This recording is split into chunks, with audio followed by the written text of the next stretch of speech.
Hey guys, I'm here with my client Mark today. He's here to tell you what a terrible consultant I am and what a waste of money I was, and that you should not invest with me. So I'll let him introduce himself and all the reasons why I'm a scam. Hello. So my name is Mark. I am an attorney based in Southern California.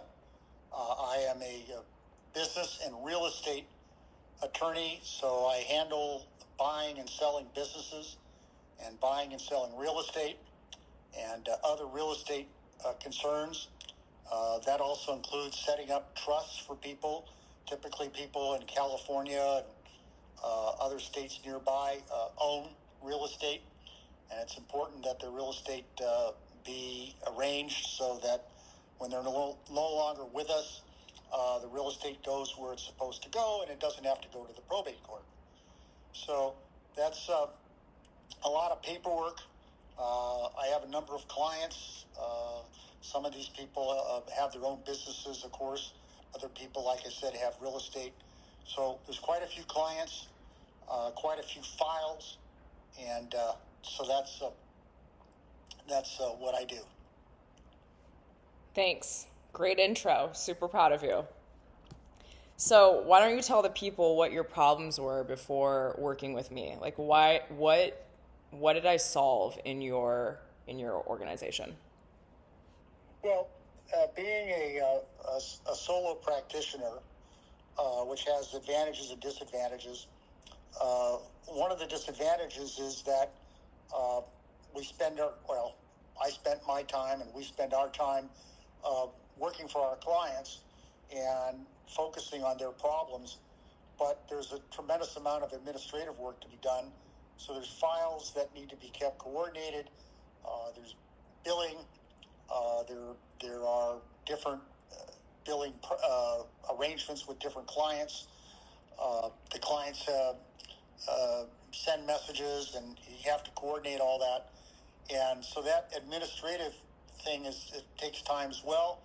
And while I am an organized person in the work that I do, again, I was always focusing on uh, responding to the client's needs, generating their work, worrying about their problems, and not focusing on and not really wanting to spend the time and effort to to organize and make the administrative side of the office more efficient.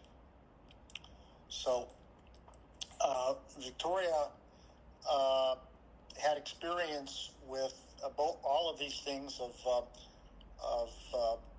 you know sorting out who all the clients are, uh, making sure that we have the contact information, the appropriate billing arrangements, or the appropriate uh, you know charges, and then uh, again organizing that so that we knew the contact information for each client, not just what the name was, what the email address was, but more information than that. And then sorting through that stuff, and then putting it in good order, and then coming up with a much more efficient process for communicating with the clients and sending out bills. And then it's not enough to send out a bill, but you also have to get paid, uh, which is why you do the work, or one of the reasons you do the work in the first place.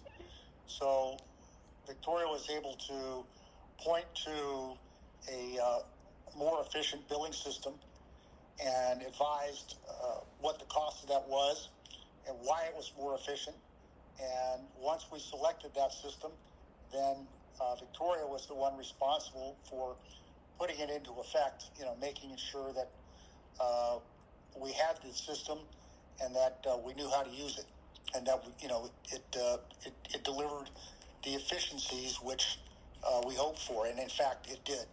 So one, it's resulted in far more organization than we had prior to Victoria helping me, and then on an ongoing basis, just much more efficient. It's more communicative to the clients and allows us to see the status of the client's account. Cool. Amazing. By the way, guys, this software is called Clio. So if you are in the legal industry, or you're some sort of legal representation, or you're a law firm or something, that is like the top tier CRM system for attorneys. So you're welcome for saving you a ton of time and for making you a lot of money. That is free sauce right there. So, okay, can you tell, so why, can you estimate around how much time implementing Clio into your business has then allowed you to focus on working with more clients, and then obviously that's more billable hours? So can you estimate how much it's impacted your ROI in your company over the last couple of years that it's been running? How has it impacted you? Yeah, without disclosing actual dollar amounts, but I would say that it's probably saved me, let's say, probably 5, 6, 7 hours a month. Now that doesn't sound like a lot, but when you convert those 7 hours into billable money, that's actual real money. So that would probably say that somewhere about, maybe an 8 to 10% increase in gross. And again, and the cost of the Clio is very modest. So, it's almost an insignificant offset, the cost of Clio. Yup. I know, it was a good idea. I'm very smart. Only on Tuesdays at 3:33 p.m. though. Every other day I'm kind of dumb. That's right. What would you say, in full transparency, what has it been like working with me? Well, it's been refreshing because a lot of times when you deal with subcontractors, they promise a lot, but then they only focus, or they really only have one or two particular skills, and they may do those skills particularly well, but then the service that they provide doesn't cover the generality that they promised when they first spoke with you. So in working with you, your mind is open, your mind is flexible, your mind is creative. You're looking for solutions, which is what a good vendor, what a good consultant is supposed to do. My clients don't come to me to tell them everything is fine. My clients come to me to say, fix this. How do you fix this? What do we do? And so you, in your capacity as a consultant or the vendor, have been the same way, that you have an open and creative mind in solving problems. And so that's, like I said, first of all, it's very helpful, but second, it's very refreshing. So that's been, a significant plus. I mean, there are many people, many consultants. There's all kinds of business coaches, and there are law coaches, and there's people with SEO optimizers and all this stuff. But the new buzzword. Yeah, right. New buzzword. Right. I don't like buzzword, but it's one I remember. Maybe because I don't like it. Yeah. But the point is that, again, those people are very formulaic, and I haven't seen from what I've seen, I haven't seen a value to, again, that kind of service. So it takes, just like my work takes not only knowledge but imagination. Victoria, what you bring is your own experience, of course, which is valuable, and imagination, and that's important. Like another buzzword, thinking outside of the box. Although that's an old buzz phrase, but nonetheless. So, Victoria, you definitely think outside of the box. Thank you. So, what would you say to someone who was watching this, who's on the edge of working with me, or what would you say would make it an absolute no-brainer to somebody to invest in working with me for their business and to help them grow their business? Well, I would say something similar to what I just said, that rather than just going to some coaching course, or rather than just having a general business coach with a checklist, that that what they should come to you, because you're going to look at exactly what they do, exactly where they are, find out exactly what they know and therefore what they don't know, and then start from there. And then, based upon your experience, then you can start to say, well, the first thing we need to do is this. The second thing we need to do is that. And so it's as if you're not just, a indifferent vendor, but that you're actually, a part of their company. Now, recognize, of course, you're an independent consultant on a technical side, but in terms of working with that person, it's as if you're working inside of their company, with that kind of, exploration of their background and stuff like that. Because starting a new business, growing a business is very, very difficult. Many businesses fail, not because the people don't work hard or not because they don't have desire, but because they don't know and there's too many pitfalls. And so, you are able to kind of guide people around those pitfalls. And again, looking specifically at what they do, because every client is different. Every new person is different. Yeah, no, 100%. That's exactly right. How important is it to you, and what you would tell other entrepreneurs and about investing in yourself and your business? Well, I think you can't put a lid on how important it is. I mean, first of all, investing from two standpoints. One is the monetary side. Many new businesses are underfunded, which is a challenge. But then also in investing in yourself, people believe in themselves, they believe in their dreams, but that's not enough. I mean, they have to look at their own strengths, identify what they don't know, and discipline themselves to do the things that are going to be very difficult when you're starting a new business. Yeah. So it's two, like I said, two kinds of investment: monetary and personal. And it's the commitment to not just work long hours. Anybody can work long hours. Anybody can work till 1, 2, 3 o'clock in the morning, or get up at 4 in the morning. And those are all good things that you need to do, but it's not enough. I mean, you really have to continually look at your new business and see, what is the extra effort you have to put in. And it's not just the hours. It's the mental, like you say, the commitment. It's the mental challenge. It's the seeing what hasn't worked and changing what hasn't worked. Not doing something because that's the way, you've done it for a year, or that's the way, somebody else, in their business, they did it that way. Yeah. Again, each business is unique, and so it takes a mental commitment, and then once you've made that mental commitment, you actually have to do it, and that's the hard part.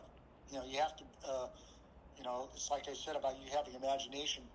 The person with the business has to break out of the mold of their habits and do things that they're not used to doing. Yeah, definitely. Well, that's a great segue, because my last question was, what advice, you've been doing this for a while and you have an insane reputation. So you're a solely referral business, which is like the absolute GOAT of all standards, and it's absolutely amazing. So if you have any advice for, and you're well established into your career as an attorney, so what would you one piece of advice you'd give to somebody who's just starting out in their business experience, or just starting a business, somebody, maybe the thing that's been the most important to you, or that you would say to aspiring entrepreneurs or even established companies that are then now looking to cross their first 10K or a month? Those two things are kind of different, because the one problem with people with new businesses is people will sometimes be discouraged or unhappy with what they're doing, and they'll jump into a totally new business that they know nothing about, and that's not a good idea. So one, you have to have some knowledge, some experience in the area that your new business is about. Then the next step is you have to find a way to effectively and economically market your business. And that's where you come in, Victoria, because you can advise on that. Because you can hire advertising firms, you can hire consultants. Again, you can, go to coaching classes and all that stuff. You can hire, again, the people that are going to move your name up on the, on your web, your web. You can pay a fortune for your website. But you need good advice to, like I said, effectively and economically market. And well, I guess I missed a step. In about to market, you have to really think who is going to buy my service, who is going to buy my product. And it's not enough that you think your service is good or that you really like your product or like you use it at home. Like I remember one time years ago, I went to one of those multi-level marketing things where they sell the home goods products. And the guy was saying, and not only that, but you'll be your best customer. It's like, wait, I'm going to get rich buying your stuff and letting it sit in my garage? Yeah. It's not enough to just like what it is that you sell. You have to be convinced that there is a market, there is an audience. And then you have to find that audience. Mm-hmm. And then you have to address yourself to that audience. Yeah, 100%. Great advice. That's like the whole... And I think when I look back, I had clients, which was good, but I really didn't have the best focus on who my audience was. I mean, I know who I wanted to get to, but I really, this is some time ago, I really didn't draw the line or kind of isolate where was the marketing entry point. In other words, I wanted to get to one audience, but I wasn't quite there yet. So what I needed to do was to go maybe a step down, right? In other words, instead of looking at, large companies or mid-sized companies, that there's a tier down where it's like, medium-sized family-run businesses, that would have been a better place to start. Now, I did have some clients like that, but if I had started there and focused a little more on that and spent less time going to conventions and dropping my cards off with the big, with the giant mall owners like Irvine Company and Macerich, right? Those people weren't going to hire me because they have in-house attorneys or they have big law firms, right? Mm-hmm. So they weren't going to hire, Mark, the great guy that went to UCLA Law School, to do their multi-million-dollar leases. Yeah. So, again, that was a lesson I learned.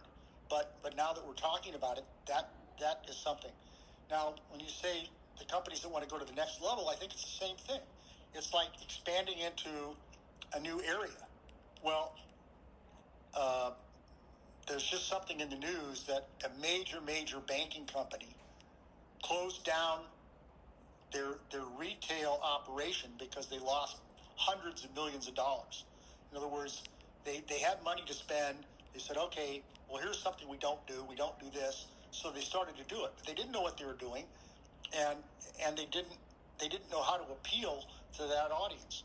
So after I don't know how many years, and after spending, like I said, hundreds and hundreds of millions of dollars, they finally bit the bullet and closed it down. Mm-hmm. So even successful companies, as they expand, you expand on the periphery. It's very difficult to jump from where you are here to jump across, several types of services or several types of products. Just like years ago, one of my clients, they had retail operations, and they were based in Southern California in nearby states.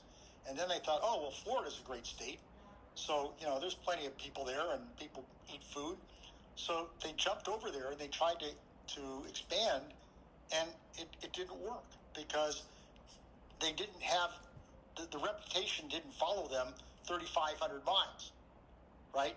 So if they expanded from like California to Oregon, or California to Nevada, or Nevada to Colorado, that worked.